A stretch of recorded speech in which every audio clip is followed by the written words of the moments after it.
All right, here we are, guys. Gordon Koopman coaching week 5. So, if you're new here, I'm a strength coach, nutritionist, bodybuilder, um, and just completely obsessed with personal growth. And in the last couple of weeks, I've really been pushing the boundaries um, and pushing myself through men's mental health and growth. And part of that experiment is starting this daily blog, not daily, sorry, weekly blog, and where I sort of reflect on like primary thoughts and just ideas I've been exploring on a weekly basis. So think of this as like a weekly email, but just in a video form. So if you're watching this, thank you for being here. Topics I'm going to cover today are going to be accepting love, and in my experience, having a very difficult time accepting love because I'm very independent, don't ask for help. And there are 8 different types of love, but I'm going to talk about 3 types of love. Recognizing our patterns, snuffing out fear, and going all in on your purpose. So, that being said, let's have this fixed here. So, starting out with accepting love. My coaching business now, I really focus on just coaching men because I feel like that is part of my purpose. I've had a lot of adversity in my life, which just makes it really easy to connect with a lot of guys that have gone through similar things. One of the downsides of that is I've had a very hard time accepting love from others. Not necessarily a hard time showing or giving it. Um, but when someone would like compliment me or say something, it either I was like disassociated and didn't even recognize it, or chose in my own brain to believe that it wasn't true. And last week in my men's group, I was basically introduced to the idea of different types of love. And I was challenged by this group of men to just in everyday life pay attention to where love is coming from. Even a stranger on the street or at a four-way stop sign, when they wave you on and smile, right? That is a form of love for your fellow man. Um, so the 3 types I'm going to talk about are agape, eros, and philia. Okay. Um, I found this really interesting. Agape is unconditional love with no expectations. I had a conversation with a client this week, and I challenged him to essentially, because he is a giver as I am, but changing his perspective of giving with expectation to giving with no expectation, to practice his agape. Um, whether that's smiling at someone on the street, saying hi, telling them that their outfit looks cool, whatever. Like these are all forms of just unconditional love. Um, and then have him pay attention to where he receives that. And in this exchange or experience, he shared that like as he showed more agape, he received more agape. Imagine that, right? If you're smiling and you're joyous and you just have a better tonality when sharing things, people are going to be a lot more apt to want to receive it. Um, the second is eros, and this is intimacy or romantic love. And in my experience as a currently 34-year-old single man, it just seems like people are so focused on just the eros and nothing else. At least initially, when in encounter, it should be the opposite. We should be focusing on the other forms of love. Again, they all need to exist, obviously, but that being like the backbone or make a break of something. Like you can't survive in a relationship off of one form of love. Um, and then the last is philia, Phila. Um, and this is usually love that we have for really, really close friends. It's a deep emotional bond or deep connection with somebody, um, i.e., like the childhood friend that you've had forever. You likely have philia with that person.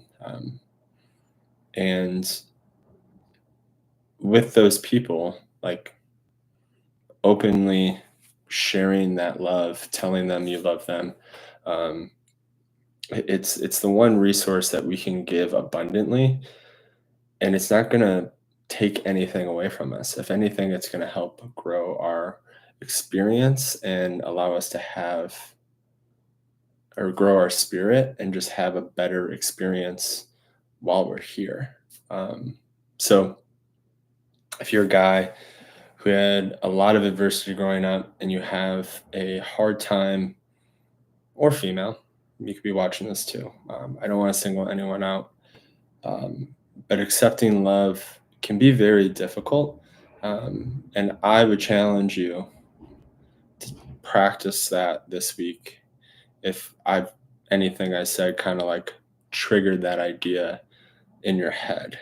So, next thing I want to talk about is recognizing patterns. So, being someone who had a lot of adversity, um, what are those patterns, like where I learned that from my past or childhood, and what is it?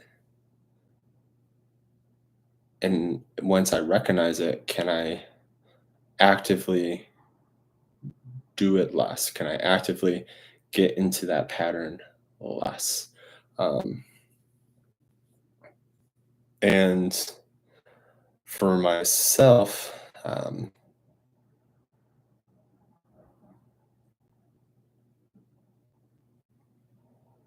sorry for the pause.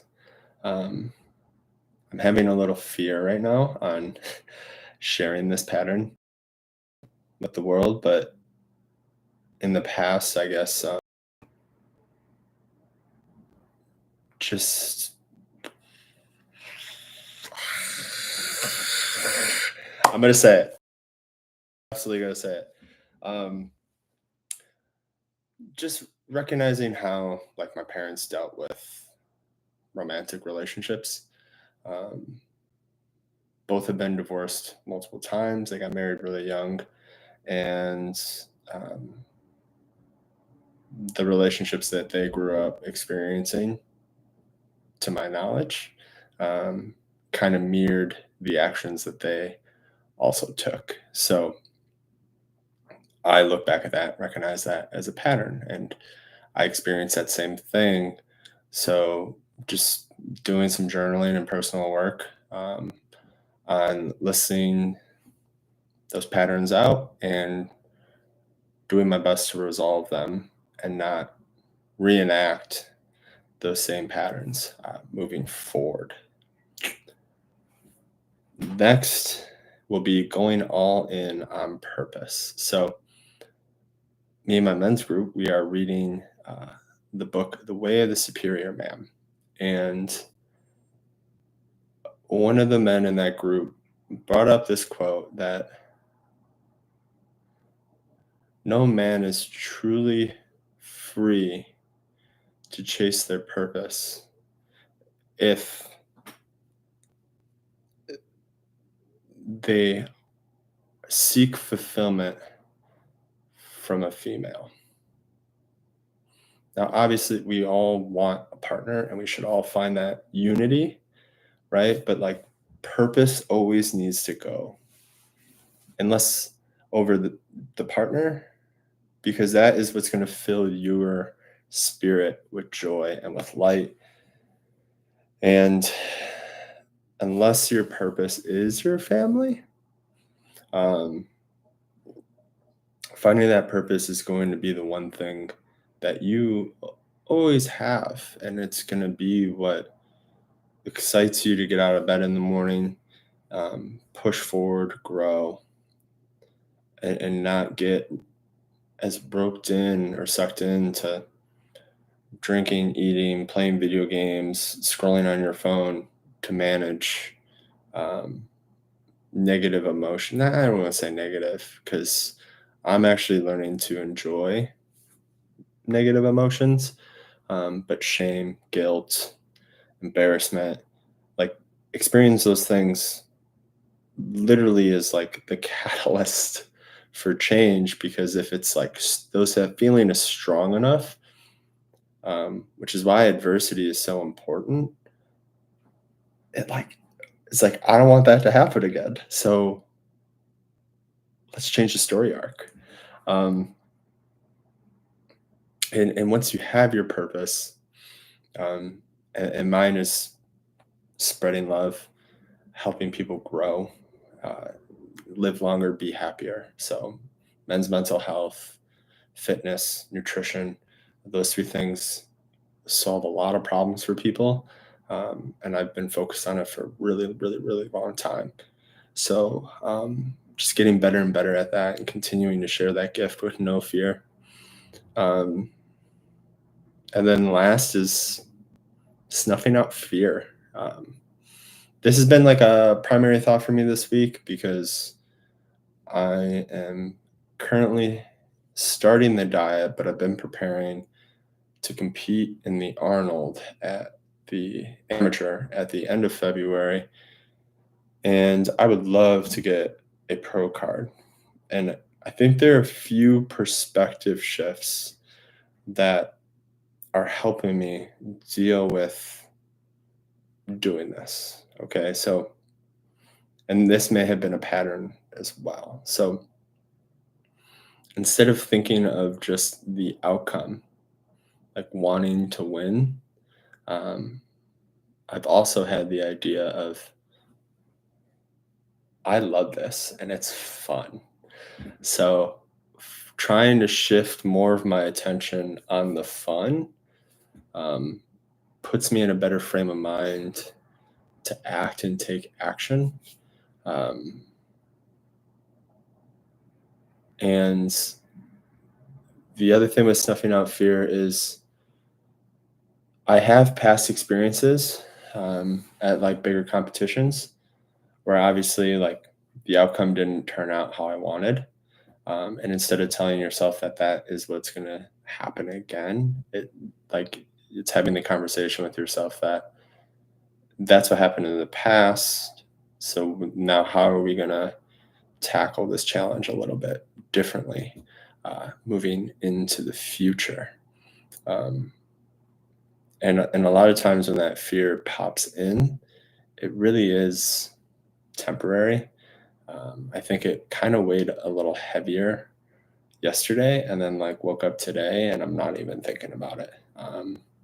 Very, very different mindset today. So having that plan kind of in the background as to like how I'm preparing and what I'm going to do and essentially making that like the sole focus um, keeps my attention on actions over thoughts because thoughts can become who we are, right? But we actively are the translator of our thoughts and we choose what to do post thought, right? So the more clarity we can get on framing and perspective and how we see the world can definitely make a very big difference um, in the outcome at any point in life.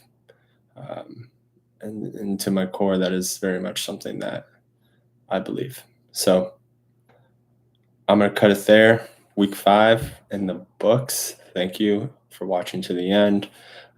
If you want to start a conversation and go deeper on like any of these topics or relate, I'd love to hear your story or go into conversation.